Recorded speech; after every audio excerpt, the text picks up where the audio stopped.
Latest టెక్నాలజీతో చిన్న injection తో నన్ను పూర్తి ఆరోగ్యవంతురాలను చేశారు. Elite spine and pain management centre, Manikonda, Dilsukh Nagar. ప్రధాన కారణం టీడీపీ ఎంపీ అభ్యర్థిగా పోటీ చేసిన కృష్ణదేవరాయలు గారు. ఆయన కమ్మ సామాజిక వర్గానికి సంబంధించిన వ్యక్తి. ఆయన ప్రోద్బలంతో ఎలక్షన్స్కి 2 రోజుల ముందు నారాయణ స్వామి అనే సిఐని, కమ్మ సామాజిక వర్గానికి సంబంధించిన సిఐని ఇక్కడ పోస్టింగ్ ఇప్పించడం జరిగింది. గతంలో అతను ఎస్ఐగా కారంపూడిలో పనిచేశాడు. ఇప్పుడు సిఐగా అతను తీసుకొచ్చి అతని పరిధి ఏదైతే ఉందో కారంపూడి, రెంటచింతల, దుర్గి 3 మండలాలకు సంబంధించి అతని ఏరియా వస్తుంది. 3 మండలాలు. అయితే అతను ప్రీ ప్లాన్డ్గా 2 రోజుల ముందే తెలుగుదేశం సంబంధించిన శ్రేణులందరినీ కూడా రెచ్చగొట్టే కార్యక్రమం చేశాడు.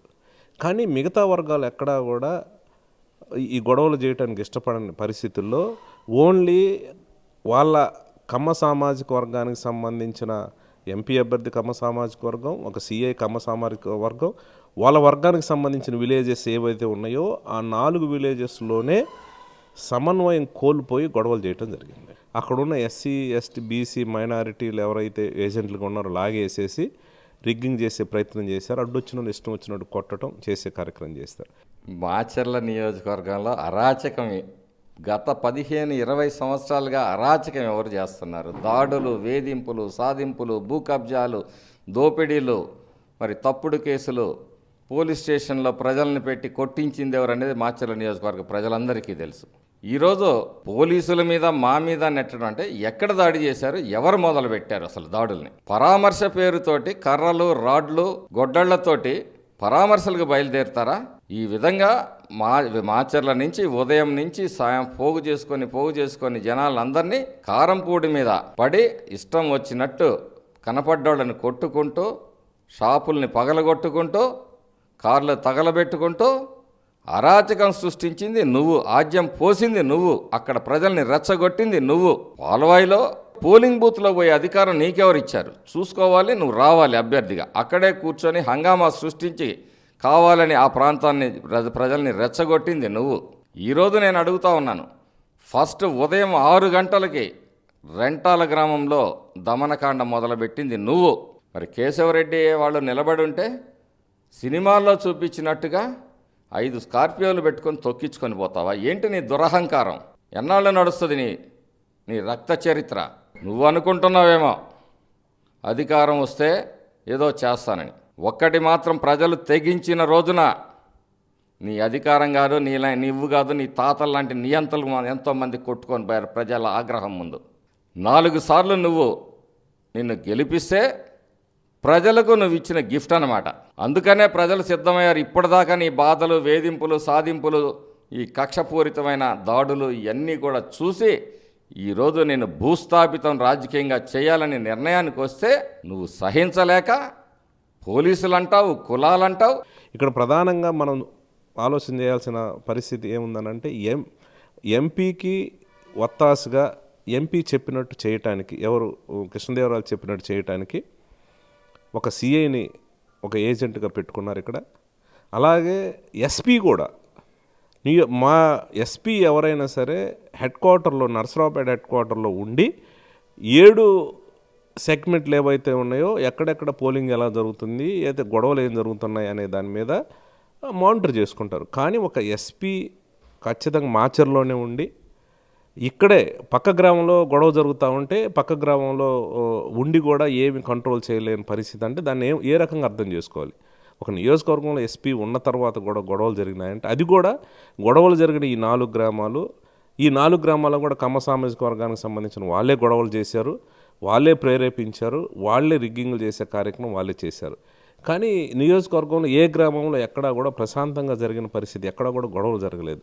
ఇది ఏ రకంగా చూడాల్సిన పరిస్థితితో ప్రజలు ఆలోచన చేయమని కోరుతూ ఉన్నారు. పొద్దుగూకులు సామాజిక న్యాయం గురించి మాట్లాడతారు. ఏమి ఇప్పుడు కులాల గురించి ఎందుకు మాట్లాడుతున్నావు? రవిశంకర్ రెడ్డి గారు ఎస్పీగా ఉన్నప్పుడు మరి మేము ఎప్పుడు కులాల గురించి మాట్లాడలేదే. ఈరోజు నువ్వు కులాల గురించి మాట్లాడుతావు. అసలు ఎస్పీ గారిది ఏ కులం?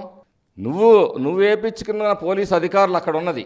ఒకళ్ళు 3 ట్రాన్స్ఫర్ చేశారు, ఎలక్షన్ కమిషన్ ట్రాన్స్ఫర్ చేసింది. అందులో ఒక సామాజిక వర్గం వ్యక్తి ఒక ఆయన వచ్చాడు, అది నీకు నచ్చలేదు. అందుకని బురద చల్లటం మొదలుపెట్టావు. ఏమి సమాజంలో వాళ్ళు భాగం కాదా? నీ అధికారంలో ఉన్నప్పుడు 2 ఎస్ఐలు ఆ సామాజిక వర్గాలను వస్తే వాళ్ళని ఉద్దేశపూర్వకంగా సస్పెండ్ చేయించిన చరిత్ర నీది. అంటే ఆ సామాజిక వర్గం ఈ రాష్ట్రంలో ఉండకూడదా? ఈ నియోజకవర్గంలో ఉండదా? మేమన్నా మీ తాత జాగీరా? ఇది ఆటవిక రాజ్యాన్ని, తాలిబాన్ రాజ్యం. దోచుకుందాం, దాచుకుందాం, ప్రజల్ని హింసలు పెడదాం, ఇది మీ అరాచకం. అతన్ని 4 సార్లు గెలిపించారు. ఒక్కసారి మా ప్రభుత్వం అధికారంలోకి వచ్చి నేను గెలిచినప్పుడు ఈ మాచర్ల నియోజకవర్గాన్ని అతన్ని 4 సార్లు చేయని అభివృద్ధి అంటే చేసి చూపిస్తానని ఇప్పటికి కూడా ఆ మాట మీద కట్టుబడి ఉన్నా. పాలవాయి గేటులో 2 పోలింగ్ స్టేషన్లు ఉంటే 2 పోలింగ్ స్టేషన్లకు 1 కానిస్టేబుల్ పెట్టారు. తుమ్మరుకోటలో 5 పోలింగ్ స్టేషన్స్ ఉంటే 1 కానిస్టేబుల్ హోంగార్డ్ని పెట్టారు. వెల్దుర్తిలో వాళ్ళకు సంబంధించిన ఏదైతే బ్రహ్మారెడ్డి వాళ్ళ సొంత విలేజ్ ఉందో అక్కడ 2 కానిస్టేబుల్ని పెట్టారు. మా స్వగ్రామం ఏదైతే ఉందో కళ్ళకుంటలో అక్కడ 4 పోలింగ్ స్టేషన్లు ఉంటే 10 మంది సిఆర్పిఎఫ్ స్పెషల్ ఫోర్స్ని పెట్టారు. స్పెషల్గా ఒక ట్రైనింగ్ డిఎస్పీని పెట్టారు అక్కడే. మా పక్క గ్రామం కేపీగూడెంలో ఒక డిఎస్పీని పెట్టారు. అనంటే ప్రీ ప్లాన్డ్గా పోలీస్ డిపార్ట్మెంటు వాళ్ళకు సంబంధించిన విలేజ్లో గొడవలు ముందే ప్రీ ప్లాన్డ్గా కూడా 1 కానిస్టేబుల్ హోంగార్డ్ని పెట్టి సెక్యూరిటీ లేకుండా చేసి వాడు దాడులు చేయడానికి వీళ్ళే ప్రేరేపించారు. పాలవాయి గేట్ గ్రామంలో నేను గంట సేపు ఉండి సార్ ఇక్కడ ఎస్సీ ఎస్టీలు ఓట్లు వేయనివ్వట్లేదు, మీరు ఎవరైనా ఎస్ఐని పంపించండి అంటే పక్క గ్రామంలోనే ఉన్నాడు. కనీసం ఒక ఎస్ఐని కానీ ఒక సిఐని కానీ ఎవరిని కూడా పంపించే పరిస్థితి లేదు. చివరికి నా ఫోన్ తీయటం కూడా ఆప్ చేసిన పరిస్థితి. అనంటే ఈ గొడవలన్నీ ఎస్పీకి తెలిసి జరిగినాయి. సిఐ నేతృత్వం వహించాడు. ఎంపీ అభ్యర్థిగా టీడీపీ అభ్యర్థిగా పోటీ చేసిన కృష్ణదేవరాయలు ముగ్గురు కొల్యూడయ్యి ఏదో రకంగా ఇక్కడ మనం పడట్లేదు, రిగ్గింగులు చేసి గొడవలు చేసి గెలవటానికి వాళ్ళు ఇసో ప్రయత్నం చేసిన మాట 100% వాస్తవం. ఇది మూకుమ్మడిగా పోలీసుల అండదండలతోటి భయభ్రాంతులను ఓటర్స్ భయభ్రాంతులు చేసి గెలవటానికి ఒక ప్రయత్నం చేశారు. అది దాంట్లో వాళ్ళు సక్సెస్ అయ్యారు. ఇప్పుడు ఏం చెప్పుకున్నా మాకు సంబంధం అని చెప్పుకున్నా ఇవన్నీ కూడా ఆ 4 గ్రామాల్లోనే ఈ గొడవలు జరిగిన పరిస్థితి.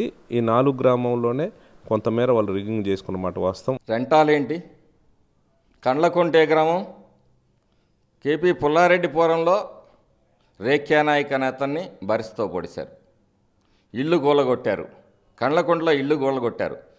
ఇందాక చెప్పిన ఆ కుటుంబం రాజారెడ్డి, పాపిరెడ్డి కుటుంబాలు వాళ్ళ కుటుంబ సభ్యుల్ని కొట్టారు. చివరికి ఒక రూమ్లో బంధించి ఒకసారి కాదు 2 సార్లు కొట్టారు. వాళ్ళని తీసుకుపోవడానికి అంబులెన్స్ వస్తే అంబులెన్స్ని కూడా అడ్డుకున్నారు. ఇది ఎంత దుర్మార్గంగా సాగిస్తూ మరి మాచర్ల పట్టణంలో మరి అన్ని కులాలు ఉన్న వాళ్ళ మీదకి స్కార్పియోలు ఎక్కించారు కదా. ఎందుకు? ఏంటి అసలు? ఏమన్నా ఈ సినిమా అనుకుంటున్నావా? సినిమా చూపిస్తా ఈ సినిమా చూపిస్తావా? నీకు కూడా సినిమా చూపిస్తారు. నువ్వేమే ఎవరిని పెట్టి పోషించట్లే, ఎవరిని బతికి ఇట్లా. మరి వీళ్ళందరూ ఏ కులస్తులు? మరి రెంటాల్లో రెడ్లు, కండ్లకుంటలో రెడ్లనే కదా నువ్వు దాడి చేయించింది. అంటే నీ మీద రెడ్లందరూ ఎస్సీల మీద జరిగింది. ఎస్సీలందరూ ఏకమైతే ఏకం చేయటానికి నీ తరఫున ఏకం కావడానికి ఎవరు సిద్ధంగా లేరు. ప్రజలు బలహీన వర్గాలు. నువ్వు దోచుకున్నావు, వేధింపులు సాధింపులు తప్పుడు కేసులు పెట్టింది బలహీన వర్గాల్ని. నీ ఆస్తులు ఎంత ఆ రోజు, ఈరోజు నీ ఆస్తులు ఎంత అన్నీ బయటకు తీస్తాం. మాట్లాడితే కులాల గురించి మాట్లాడదాం. సిగ్గుండాలి. 4 సార్లు గెలిచిన శాసనసభ్యుడిగా ప్రతి నిత్యం కులాల కుంపటిని రాజేయడానికి నువ్వు చేస్తున్న ప్రయత్నం జనం చేదరించుకుంటున్నారు. ఏమే ఒక కులంవాడు బతకూడదా? ఒక కులంవాడు ఉద్యోగం చేయకూడదా? నువ్వు ఈ కులాన్ని ఉద్ధరించింది ఏందో చెప్పు. నువ్వు నీ కులాన్ని ఏం ఉద్ధరించావో నువ్వు చెప్పు. ఇప్పటికీ కూడా పోలీసు వాళ్ళు 1 సైడ్గా చేస్తూ ఉన్నారు. ఇప్పటికీ కూడా మా వాళ్ళ మీద కేసులు కట్టి మా వాళ్ళని హింసించే కార్యక్రమం, బెదిరించే కార్యక్రమం చేస్తూ ఉన్నారు. ఖచ్చితంగా ఈ సంఘటనల మీద స్పెషల్ ఎంక్వైరీ పెట్టిస్తాను. ముఖ్యమంత్రి గారు చెప్పే స్పెషల్ ఎంక్వైరీ పెట్టించేసి దీంట్లో ఎవరెవరి పాత్ర ఉందో, ఎంత పెద్ద అధికారుల పాత్ర ఉన్నా, ఎవరి పాత్ర ఉన్నా కూడా వాళ్ళందరి మీద చట్టపరంగా శిక్షించే కార్యక్రమం ఖచ్చితంగా చేస్తాం. ముఖ్యంగా వైసీపీ కేడర్ అర్థం చేసుకోవాలి. రాబోయే కాలంలో అతనికి రక్షణ కోసం మిమ్మల్ని వాడుకుంటున్నాడు. ఒక క్వార్టర్ సీసా కోసం లేదో ఒక భావోద్వేగంతో మీరు ఇవాళ పోతే రేపు సమస్యలు ఎదుర్కోవాల్సింది మీరు. ఆ రోజు ఇతను గాలికి వదిలేస్తాడు. వాళ్ళు ఒక రకమైన డిప్రెషన్లో భయపడతా ఉన్నారు.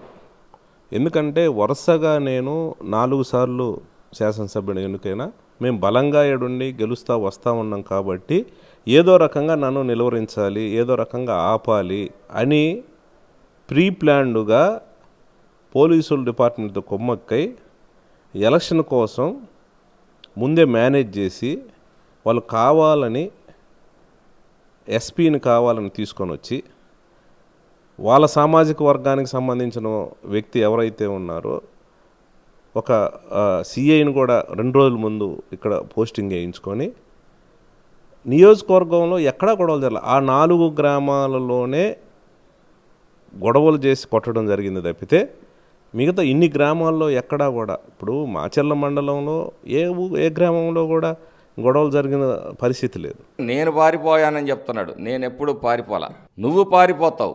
నేను హైదరాబాద్లో ఇల్లు కట్టుకోవాలా, బెంగళూరులో ఇల్లు కట్టుకోవాలా, ఢిల్లీలో కట్టుకోవాలా. నువ్వు కట్టుకున్నావు షిఫ్ట్ అవ్వడానికి ముందే ఆల్టర్నేటివ్ ప్లేస్ నువ్వు చూసుకున్నావు. నేను గుంటూరు నుంచి వచ్చి మా ఊర్లో కట్టుకున్నా ఇల్లు. ప్రతి గ్రామంలో నువ్వు రాజేసింది, నువ్వు రెచ్చగొట్టింది, బలహీన వర్గాల్ని ఆడుకుంటుంది, వాళ్ళతోటి ఆట ఆడిస్తుంది నువ్వు. ఎన్నికల కమిషన్ మా చేతుల్లో ఉందా? ఎన్నికల కమిషన్ ఒక డీజీపీని అపాయింట్ చేసింది. ఆయన ఒక ప్యానల్ ఇచ్చాడు. అందులో కొంతమంది అధికారులు వచ్చారు. వాళ్ళు ఇచ్చేసిన దానికి మా జేబుల్లో ఉన్నట్టు మేమేసినట్టు ప్రతిదీ ఆ కారం పొడి ఏదైతే సిఐ సామాజిక వర్గం అతను దెబ్బతిన్న తర్వాత కూడా కారం పొడికి నీకు సెక్యూరిటీగా అతనే వచ్చాడు. నువ్వు దోచిన గ్రానైట్ బండ్లెన్ని, నువ్వు చూసిన గ్రావెల్ ఎంత, నువ్వు దోచిన మట్టి ఎంత, ఇసుక ఎంత, ఇసుక దందా.